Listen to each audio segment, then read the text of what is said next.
মাত্র 30 সেকেন্ডের মধ্যে আপনি আপনার ফেসবুক প্রোফাইলে ফলো বাটন সেট করুন। কিভাবে চলুন দেখাই। প্রথমে ফেসবুকে চলে যাব। ফেসবুকে যাওয়ার পর এই ফেসবুক প্রোফাইলে বর্তমানে ফলো বাটন সেট করা আছে কিনা সেটা দেখে নেব। তো দেখার জন্য ফেসবুক প্রোফাইলেতে ক্লিক করব। এরপরে ডান দিকে ওপরে যে 3 ডট অপশান আছে এই 3 ডট অপশানেতে ক্লিক করে দেব। এরপরে এখানে ভিউ অ্যাস বলে একটা অপশান আছে, এই ভিউ অ্যাস অপশানেতে ক্লিক করে দেব। এরপরে দেখুন আমার ফেসবুক প্রোফাইলে কিন্তু বর্তমানে ফলো বাটন সেট করা নেই। এখানে দেখতে পাচ্ছেন অ্যাড ফ্রেন্ড লেখা আছে। তো এবারে আমি ফলো বাটন সেট করে আপনাকে দেখাবো। তো এখান থেকে আমি ব্যাক করে আমার ফেসবুক প্রোফাইলে চলে যাব।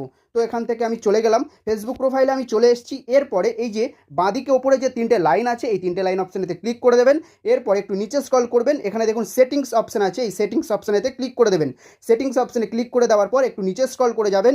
নিচে স্ক্রল করে যাওয়ার পরে এখানে দেখবেন একটা option how people can find and contact you, এই অপশানেতে ক্লিক করে দেবেন। ক্লিক করে দেওয়ার পর এখানে একটা অপশান আছে দেখতে পাচ্ছেন who can send a friend request, এই অপশানেতে ক্লিক করে দেবেন।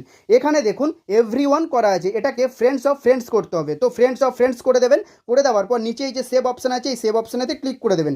এবারে আমি আমার ফেসবুক প্রোফাইলে গিয়ে দেখব যে ফলো বাটন সেট হয়েছে কিনা। তো এখান থেকে আমি ব্যাক করে চলে যাব।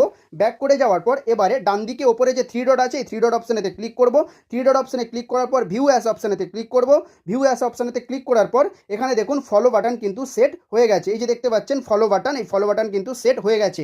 আগে কিন্তু অ্যাড ফ্রেন্ডস বাটনটা ছিল, এখন ফলো বাটন সেট হয়ে গেছে। তো আপনি এইরকমভাবে মাত্র 30 সেকেন্ডের মধ্যে আপনি আপনার ফেসবুক প্রোফাইলে ফলো বাটন সেট করতে পারবেন।